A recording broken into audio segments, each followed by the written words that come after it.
Bismillahirrahmanirrahim. Alhamdulillahilladzi allamani bi ulumil ulama'il muwahhidin wal muhaqqiqin wa arsyadani ila tariqim mustaqim.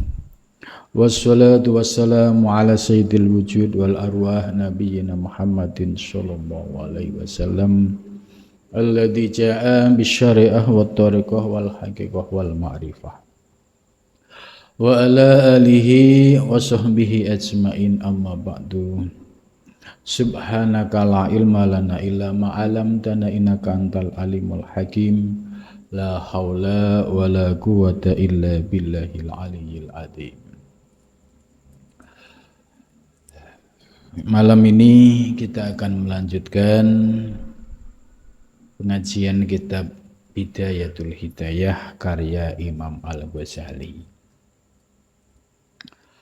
Pembahasan malam ini yaitu terkait bagaimana menjaga hak-hak suhbah ya.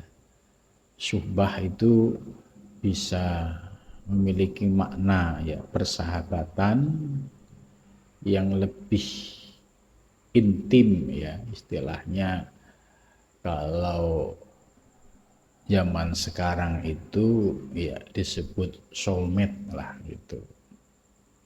Nah, di sini Imam Ghazali akan membahas hak-hak di dalam membangun persahabatan yang tulus dan ikhlas yang tujuannya untuk menuju Allah Subhanahu wa ta'ala.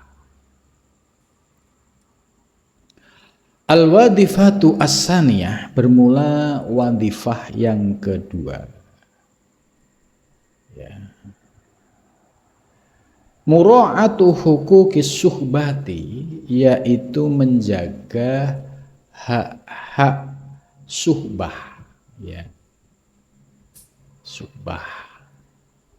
Seperti ya seorang murid datang kepada seorang guru, ingin menimba ilmu, ingin istifadah, mengambil faidah, ingin mendapatkan pencerahan ilmu, ya, ingin mendapatkan bimbingan. Nah, ini juga masuk suhbah seorang murid kepada guru.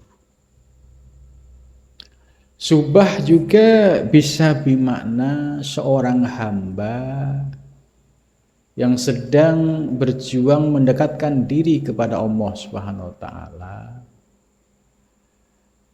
Dia meyakini bahwa ya teman hakiki, teman sejati yang tidak pernah melupakan dan meninggalkan kita, yaitu pada saat kita memiliki kesadaran membangun hubungan baik dengan Allah Subhanahu wa ta'ala.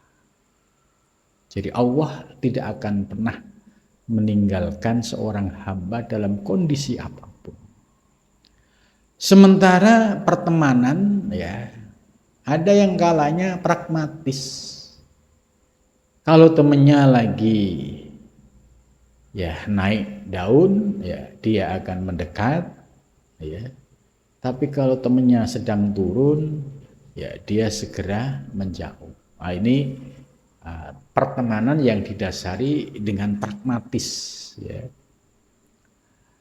Lah para salik pertemanannya itu substansi hakiki, ya. Berteman dengan sesama salik ya harus didasari dengan keikhlasan, kemurnian, yaitu sebagai suhbah ya partner dalam menuju Allah Subhanahu wa ta'ala.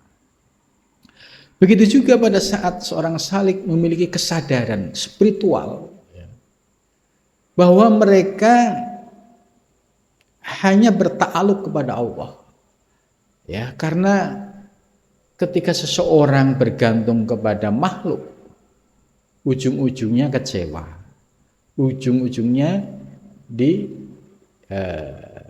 bohongin misal, ujung-ujungnya tidak sesuai harapan. Gitu. Jadi ketika kita bergantung kepada makhluk, yang ada yaitu kekecewaan. Tapi sebaliknya kalau kita bergantungnya kepada Allah, maka dalam kondisi apapun kita bisa berhusnudzon ya kepada Allah Subhanahu wa taala, karena apapun yang diberikan oleh Allah kepada hamba itu pasti terbaik, sekalipun ya menurut hamba ini pahit, tapi pahitnya sesungguhnya adalah obat untuk mengobati yaitu penyakit-penyakit batinnya, supaya dia bisa segera untuk kembali kepada Allah Subhanahu wa ta'ala. Contohnya, ada seorang yang diberikan ujian oleh Allah ya sebagai orang yang kaya raya. Ya, semua fasilitas hidup telah dimiliki, ya. Rezeki berkecukupan. Tapi ketika diuji dengan melimpahnya rezeki, justru semakin jauh dari Allah. Datang ke majelis ilmu berat, datang ke majelis zikir berat, ya. Datang ke masjid berat. Yang enteng kemana? Ya ke tempat maksiat. Lah, orang yang diuji dengan kekayaan seperti ini justru menjadi sarana terjerumusnya ya dirinya ya dalam kesesatan. Sehingga semakin jauh dari Allah Subhanahu wa ta'ala. Nah, ketika Allah mencintai hamba tersebut, ya ketika dikasih dunia digenggamannya, tapi justru jauh dari Allah.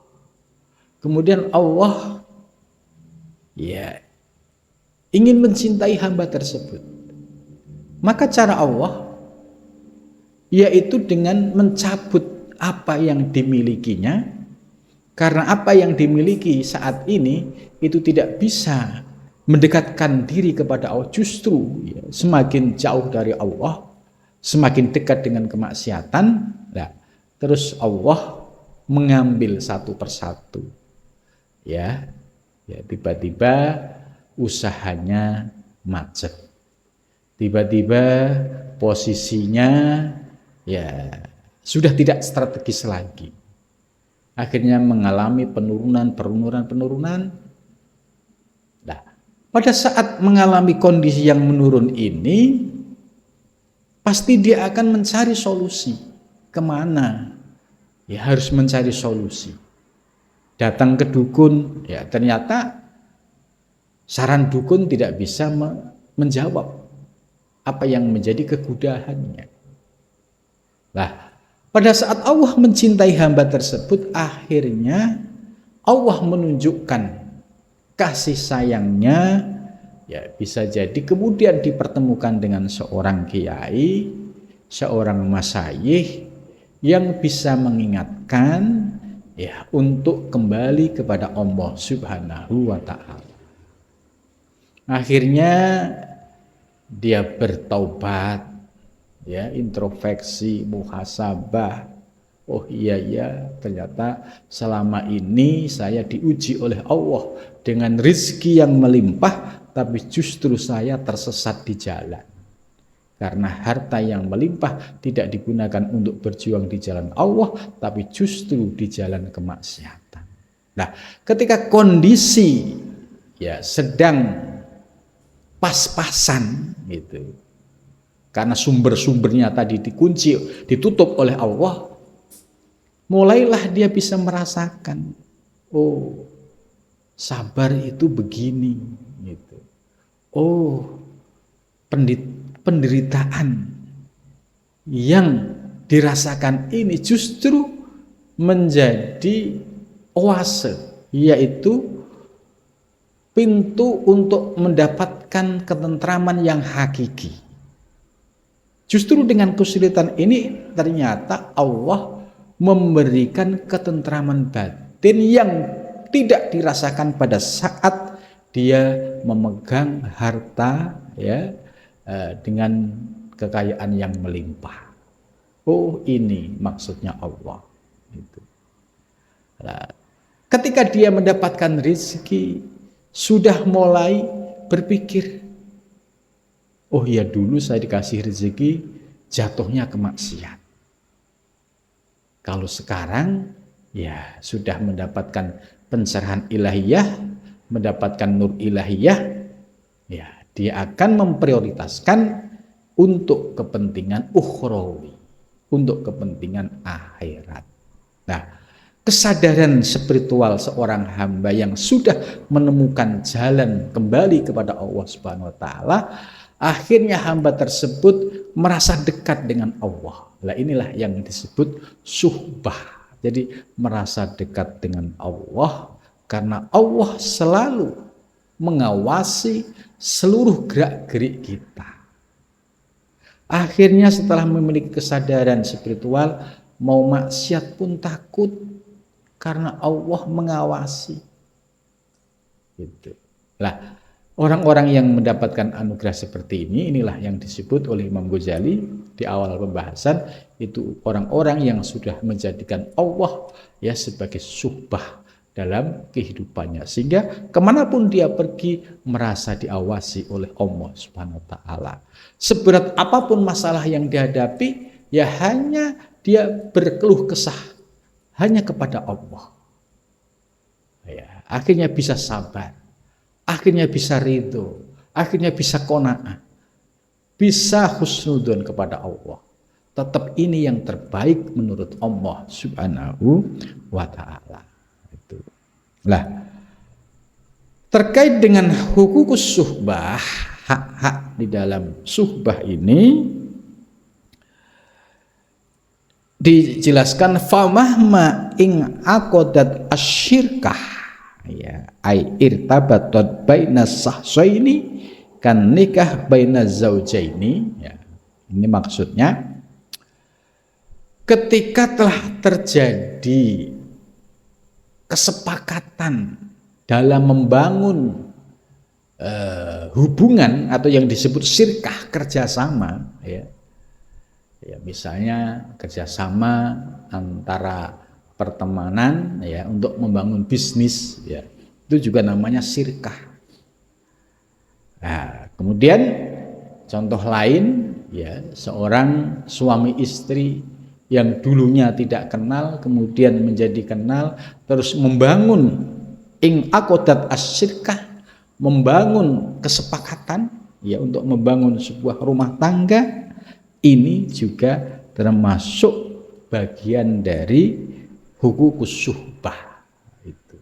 Jadi diibaratkan ya bagaimana dengan Allah Subhanahu wa taala, dengan sesama makhluk pun ya di dalam bersuhbah ini ada hak-haknya, ada komitmennya yang harus dijaga gitu. Maka ketika orang yang sudah merasakan ya kehidupan rumah tangga, atau dia pernah merasakan kerjasama dengan pihak lain, ya, tentu di situ memahami ada hak ya antara satu dengan yang lainnya. Begitu juga dengan Allah Subhanahu wa taala.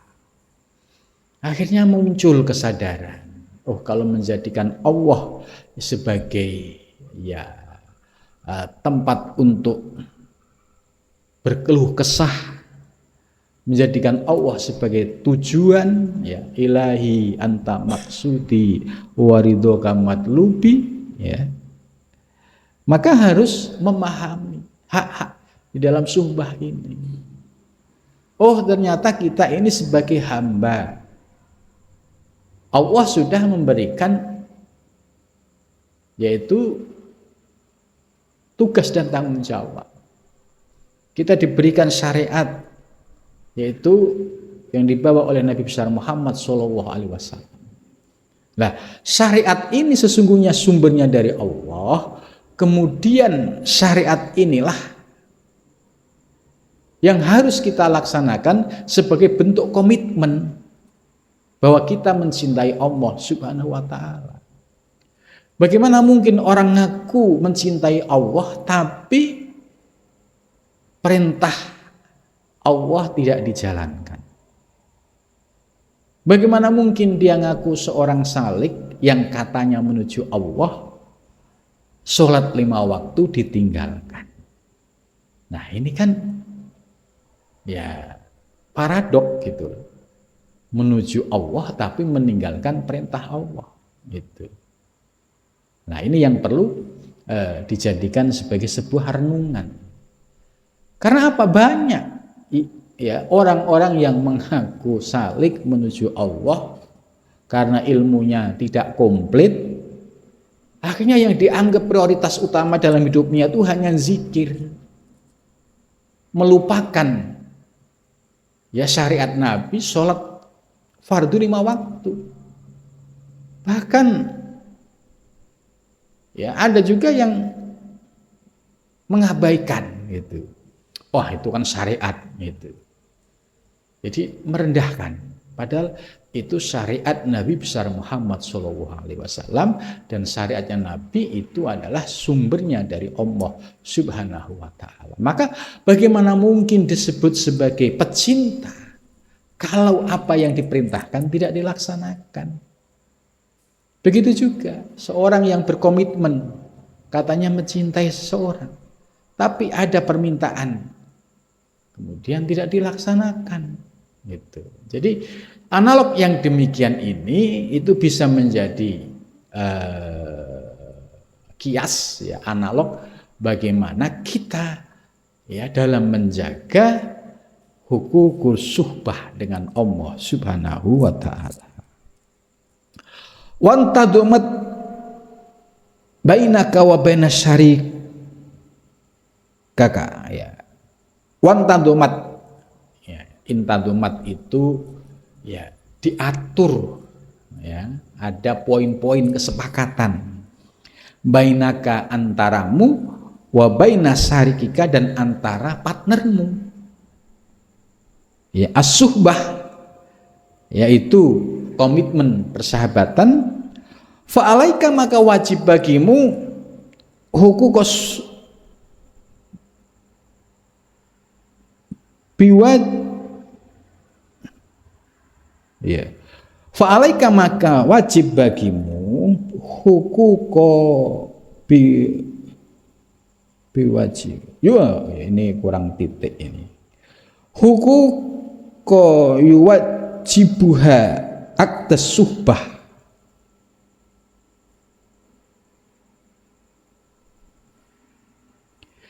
Yaitu wajib bagimu untuk melaksanakan hak-hak yang menjadi komitmen di dalam ikatan suhbah tadi.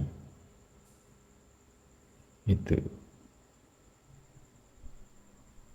Ya, ini diperumpamakan, ini Imam Ghazali membuat perumpamaan supaya nalar kita itu bisa memahami. Karena kalau seseorang misalnya disuruh mencintai Allah, bagaimana caranya?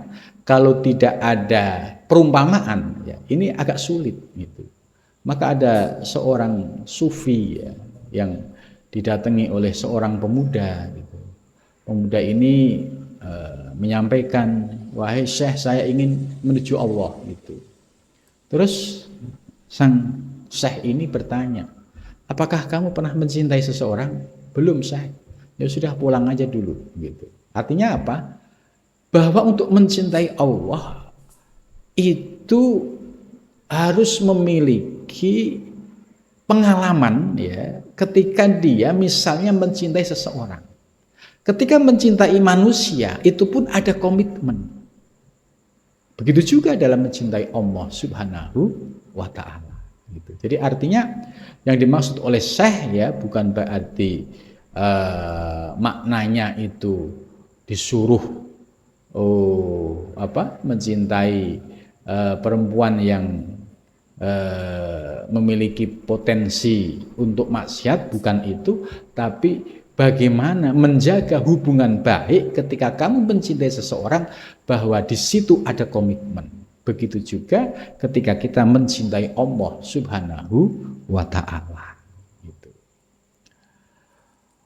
Kemudian selanjutnya, wa fil qiyami biha, dan di dalam melaksanakan hak-hak ya antara hamba dengan Allah, ya, antara suami dan istri gitu. Adabun, ada adab, ada etika. Kasirotun yang banyak gitu. Waqad qala, dan sungguh telah bersabda siapa Rasulullah sallallahu alaihi wasallam, masalul akhwaini, bermula perumpamaan dua saudara, dua partner, mislul yadaini, seperti kedua tangan, ya. Ini perumpamaan dari Rasulullah, seseorang yang berpartner, ya ibarat dua tangan kanan dan kiri, ya. Artinya dua tangan ini harus bisa saling bekerja sama. Ya, tidak boleh egois. Misalnya, ya, tangan kiri kok egois gitu. Ya, yang kanan gatelen. Kan nggak mungkin digaruk-garuk sendiri. Mau nggak mau membutuhkan ya tangan yang lain. Tapi ketika egois, ya pasti nanti akan dibalas. Kamu egois ya, besok gatelen ya nggak akan dibantu digaruk lagi gitu. Nah, begitu juga ya kita di dalam membangun persahabatan. Jangan sampai kita tadi menjadi tangan yang egois, ya, maunya ya ngikutin kita gitu, tapi tidak pernah menjalin saling percaya, kemudian saling membantu, saling menolong, ya, baik dalam suka dan duka. Nah, perumpamaan dua tangan ini adalah perumpamaan yang real, bahwa kedua tangan ini refleks akan saling membantu ketika ada keperluan yang diperlukan. Nah, begitu juga ketika kita sedang membangun persahabatan dengan sesama teman, ya tentu harus memiliki keterbukaan, yaitu dengan saling menghormati, saling menjaga komitmen, ya, saling menyayangi, ya, saling merasakan suka dan duka. Ini perumpamaan yaden yang sesungguhnya. Ya, kalau teman yang egois, ya tadi yang masuk kelompok yang pragmatis tadi. Kalau ada maunya dia mendekat, giliran nggak ada maunya menjauh. Ya, ketika temannya sedang berjaya dia mendekat, tapi ketika temannya sedang jatuh dia menjauh. Lah, model-model seperti inilah yang dikritik oleh Imam Ghazali, bahwa membangun persahabatan dengan orang yang karakternya tidak bagus, itu pasti tidak bisa membawa kebaikan. Bagaimana soal urusan dunia saja dia tidak memegang komitmen, bagaimana dia diajak menuju Allah Subhanahu wa Ta'ala gitu. Jadi urusan dunia saja ya dia banyak khianatnya, ya, tidak menjaga kesepakatan, tidak menjaga komitmen. Bagaimana ketika diajak menuju Allah Subhanahu wa Ta'ala itu. Sebab kedua tangan ini menurut hadis ini tahsilu ihdahuma al-ukhra. Ya, maksudnya salah satu dari kedua tangan ini saling bersinergis. Ketika kita mandi misalnya, ya, sabunan, ya pasti untuk bagian kiri ya pakai tangan kanan, bagian kanan pasti pakai yang kiri. Nah, ini yang disebut sinergitas, saling menolong, saling membantu. Itu. Ya, jangan sampai egois. Ya, bagian kanan mau sabunan ya sudah pakai aja, kamu kan bisa gitu. Nah, padahal Allah sudah menciptakan berpasang-pasangan ini tujuannya adalah untuk saling membantu dan saling menolong. Kemudian selanjutnya wadahula Rasulullah Shallallahu Alaihi Wasallam, dan masuk siapa? Rasulullah Shallallahu Alaihi Wasallam. Ajamatan bifatkil ahrub as-salasah, yaitu mustam asyajar. Ajmah itu ajamah, ya, itu tempat berkumpulnya pohon-pohon. Ya. Fadstana, maka mengambil minha darinya, ya, sawakina ahaduhunya mi'wajun wal akharu mustaqimun. Itu maksudnya di pohon itu ya ada ranting-ranting, ada yang mi'waj bengkok, ada wal akharu mustaqim, yaitu ada yang lurus. Gitu. Nah, ini maksudnya. Jadi perumpamaan yang kedua ini yang dimaksudkan adalah ya bahwa kita harus memahami kondisi, ya, dalam pertemanan ini. Tidak semua orang berteman itu didasari dengan ketulusan, ya. Pasti ada yang pragmatis. Ini yang disebut ibarat, ya, pohon yang bengkok, gitu ya. Artinya tidak lurus. Nah, tapi sisi lain ada yang mustaqim, yang lurus. Gitu. Begitu juga manusia karakternya. Ada yang komitmen lurus, tegak lurus, ada yang belok kiri kanan sesuai dengan kepentingannya. Itu. Nah, ini penggambaran soal karakter manusia itu ya diibaratkan seperti ini.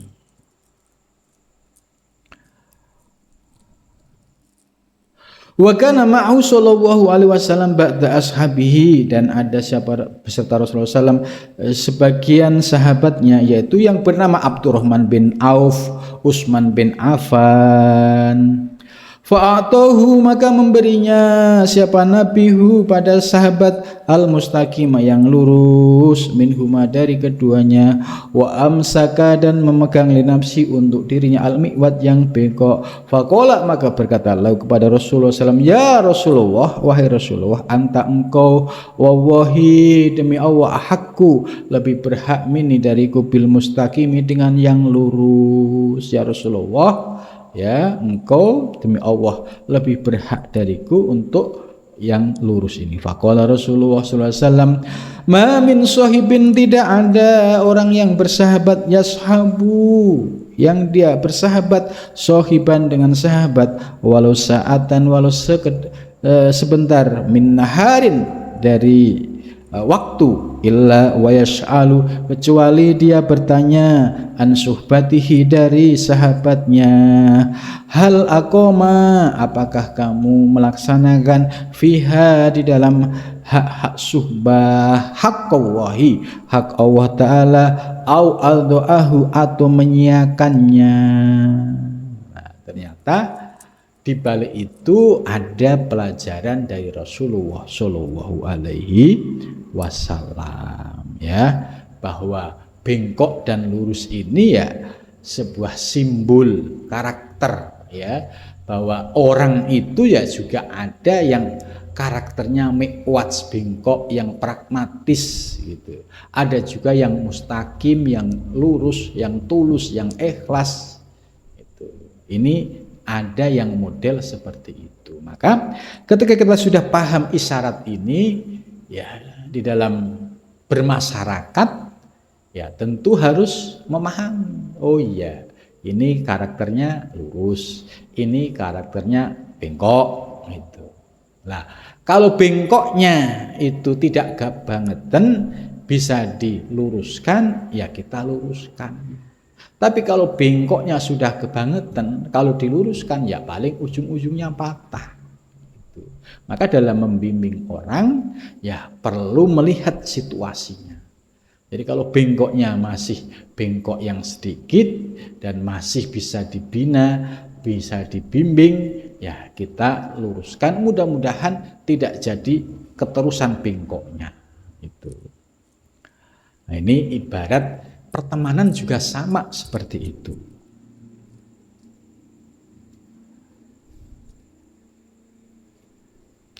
Waqala, dan bersabda siapa Rasulullah sallallahu alaihi wasallam, ma istakhoba isnani khattun illa wa kana habum ila wa ta'ala arfakuhuma bisahibihi.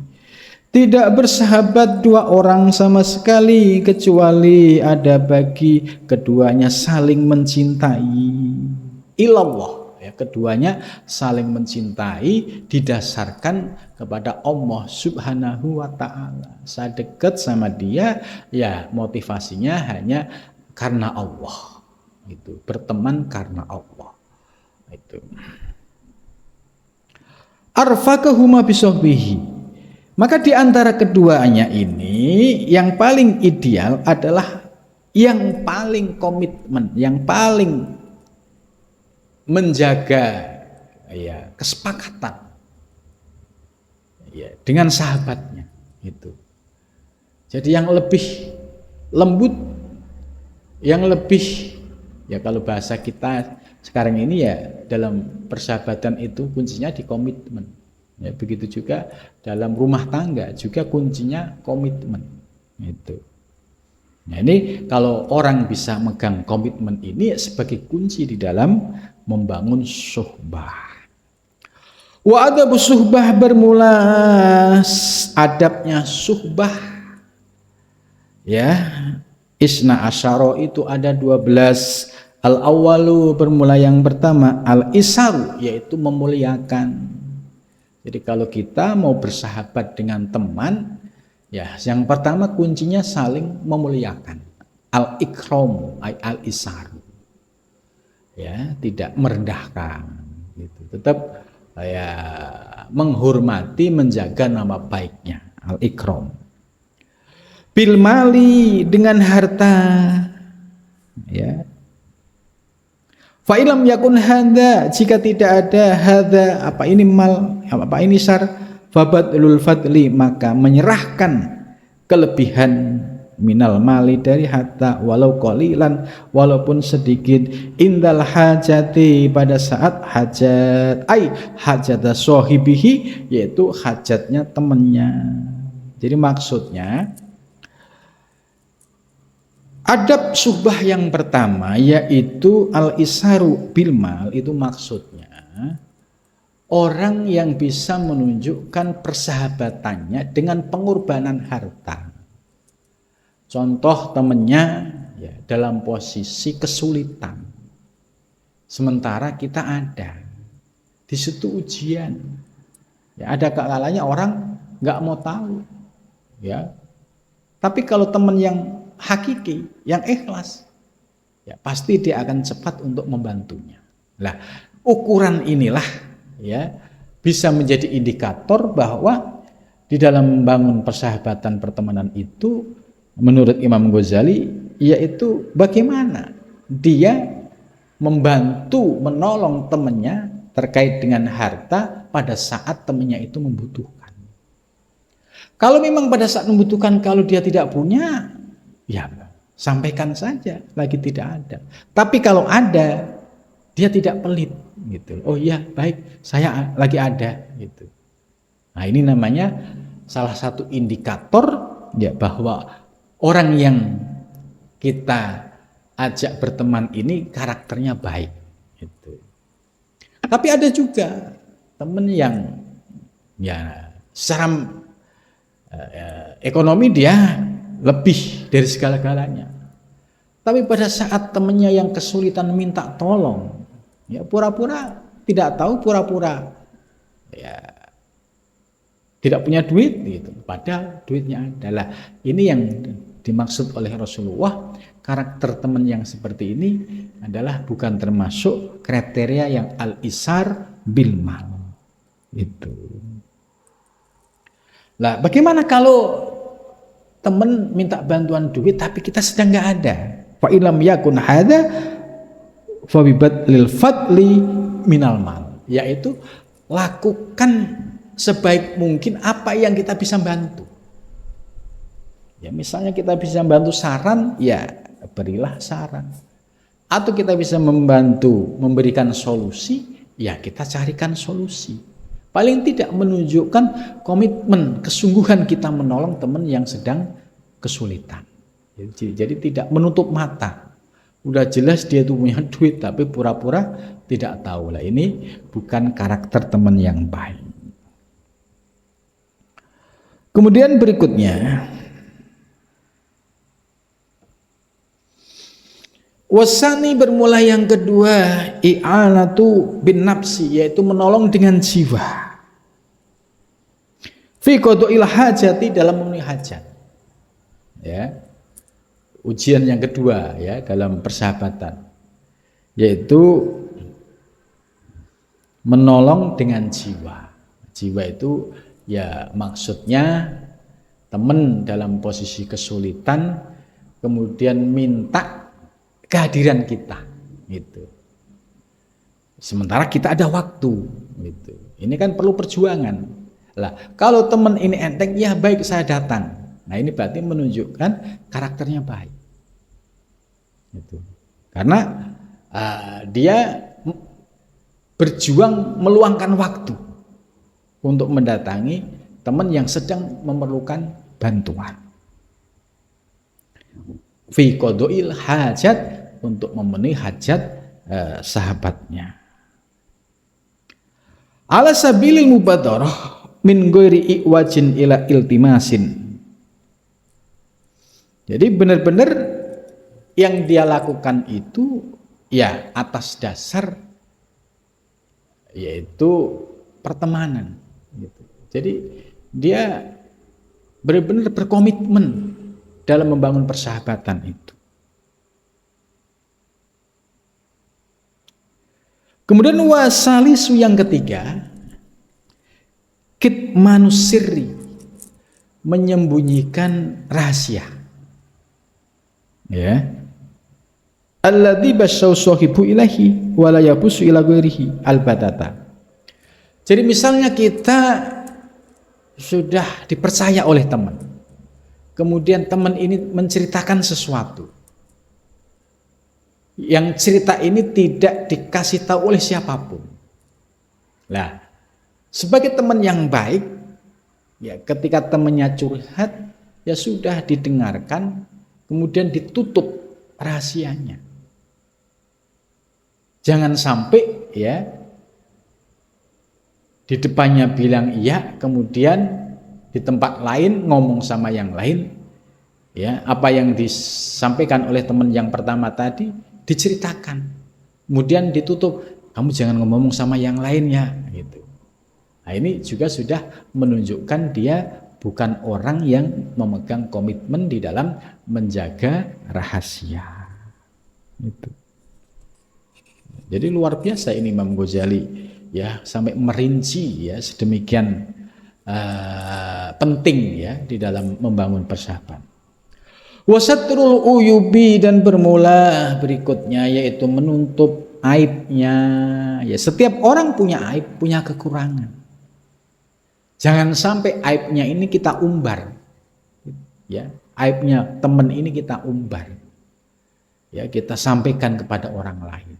Nah, itu namanya bukan orang yang memegang komitmen.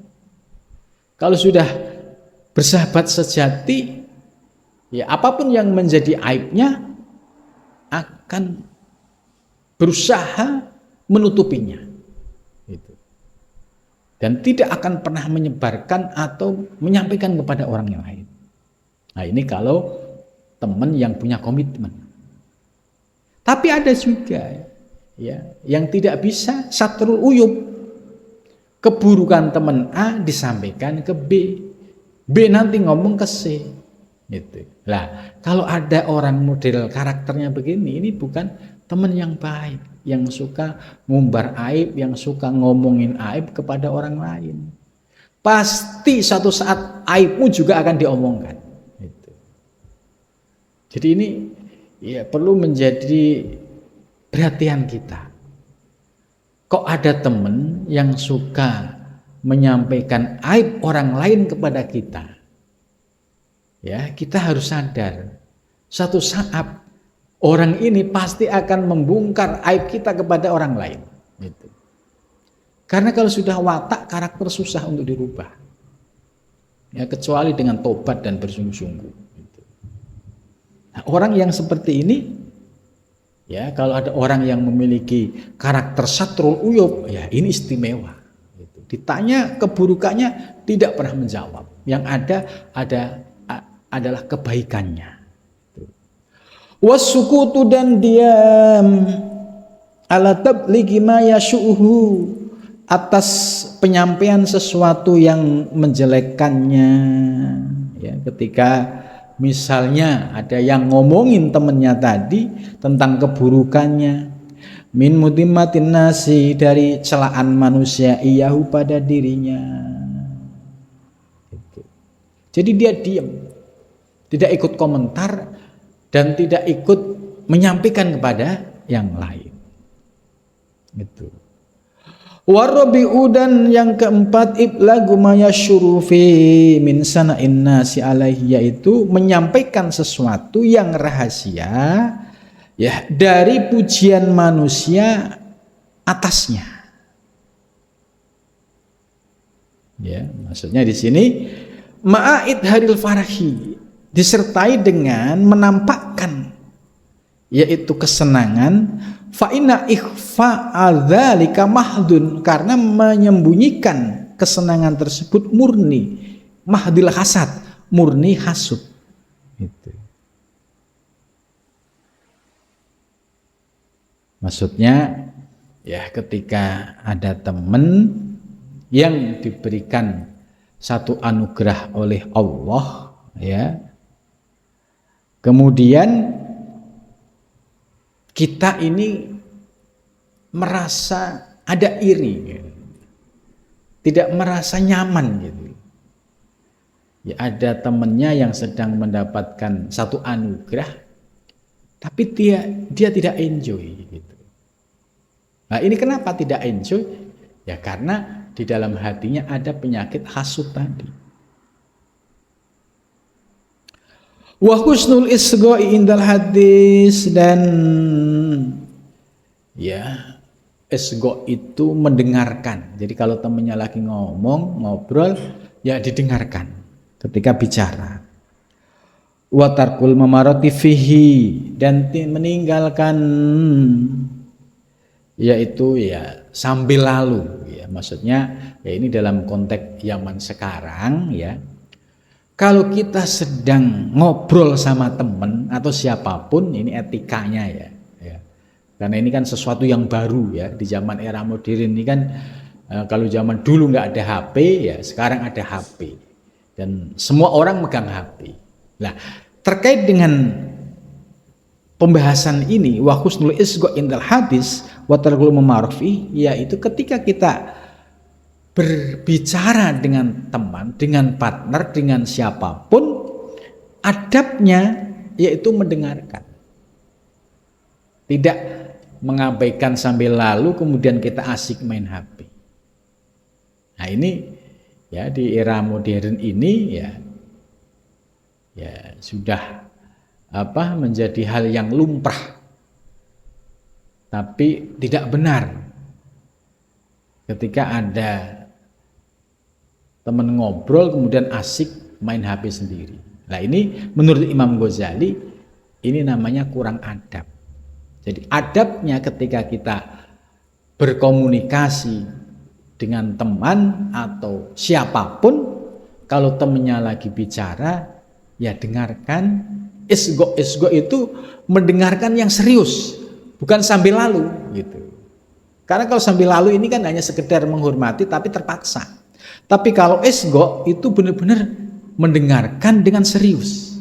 Sehingga yang ngomong itu juga merasa senang gitu. Oh ya, ini teman serius banget dia dengerinya gitu. Wa tarku tajassus, dan meninggalkan hal-hal yang sifatnya mencari kesalahan orang lain. Wal khamisu, dan bermula yang ketiga, ayat bi habbi asma'ihi, dan hendaklah manggil dengan sebaik namanya. Ya, kalau namanya Abdurrahman ya disebut Abdurrahman.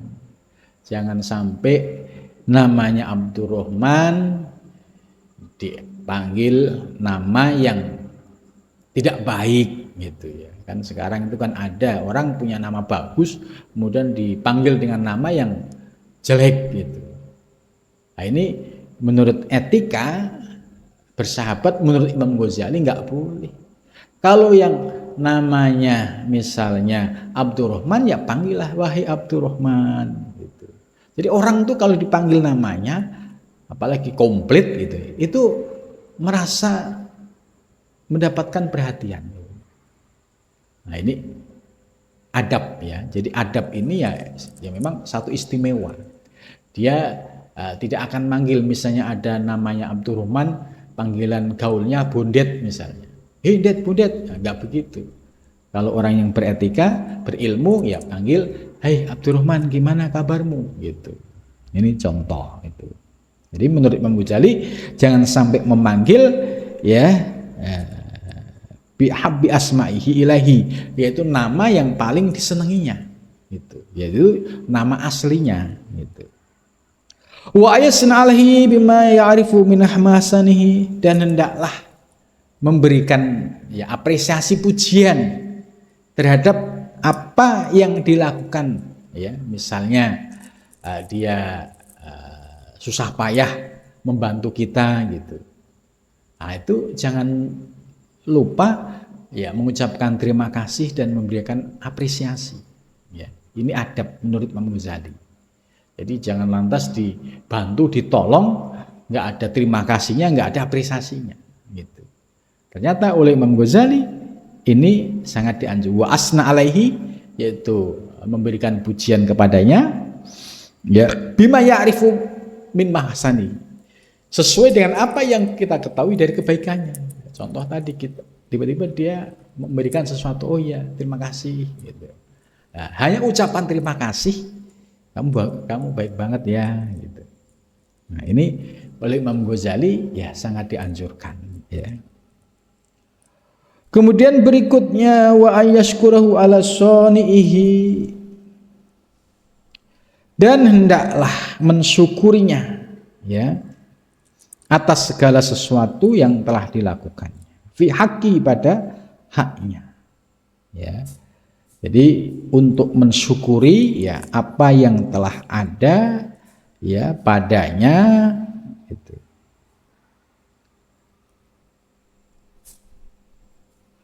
Wa yadzaba anhu fi ghaibatihi idza ta'arrada li urdihi kama yadubu an nafsih.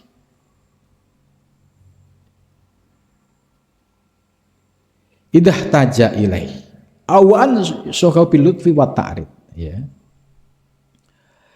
Berikutnya yaitu ya hendaklah menjaga ya kehormatannya gitu. Bagaimanapun seorang teman ya perlu dijaga kehormatannya, jangan sampai kita lecehkan, kita rendahkan gitu.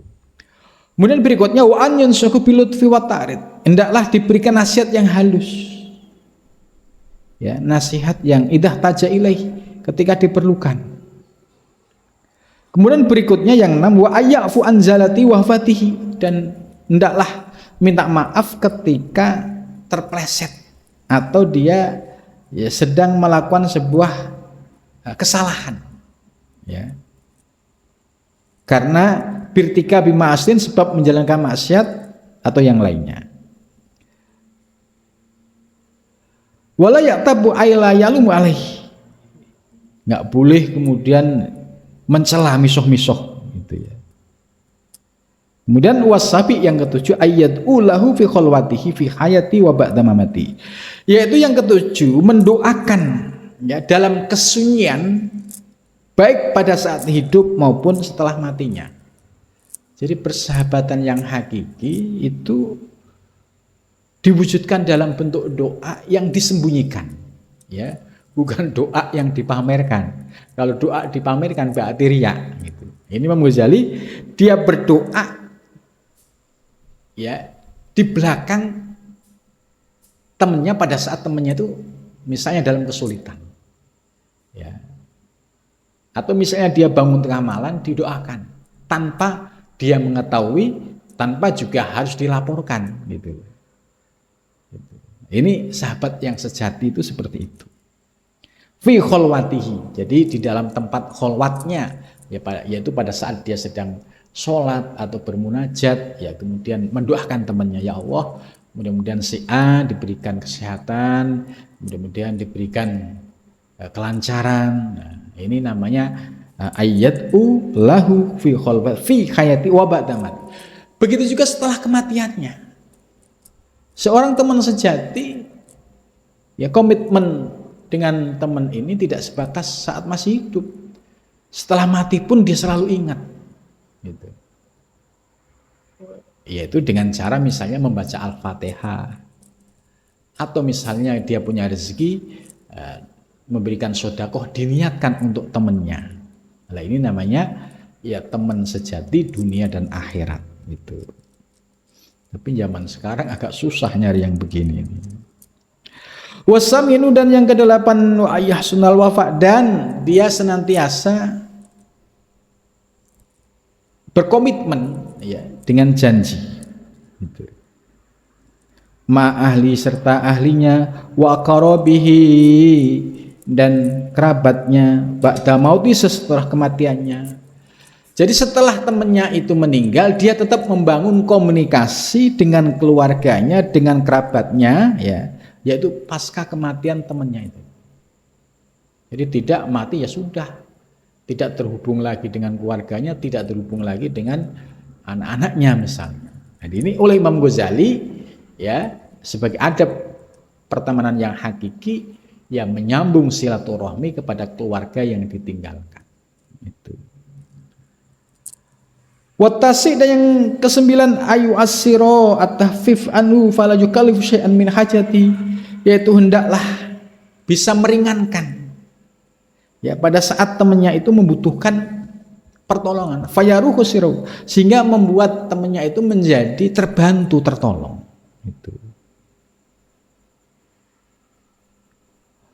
Kemudian berikutnya wa idharul faraha bi jam'i ma yartahu, dan dia harus menampakkan rasa senang, ya, pada saat, ya, bertemu. Jadi suasananya itu enjoy, gitu. Bukan ketemu teman dia ekspresinya, ya, wajahnya tidak bersahabat. Nah, ini kan komunikasinya akhirnya tidak bagus, gitu. Nah, ini oleh Imam Ghazali harus menampakkan al-farha, kondisi senang, riang, gitu. Jadi kesedihan-kesedihannya, ya, disembunyikan. Gitu. Wa yadharul hazna, dan menampakkan kesedihan alama yanaluhu min makarihi, yaitu ketika memperoleh sesuatu yang tidak disukainya. Ya, contoh misalnya, ya, temannya itu istilahnya mendapatkan istilahnya satu kondisi, ya, tiba-tiba dia ikut temennya maksiat, gitu, minum-minuman misalnya. Lah itu sebagai teman yang hakiki, yang sejati, itu bukan lantas membenarkan apa yang dilakukan oleh teman, tidak, tapi paling tidak bisa menunjukkan kesedihan, gitu. Astagfirullah, gitu. Dengan cara begitu, lah teman ini mudah-mudahan bisa sadar bahwa saya tidak suka dengan perbuatan itu, gitu. Jadi, ya, tidak dibiarkan, ya, larut misalnya dalam perbuatan kemaksiatan.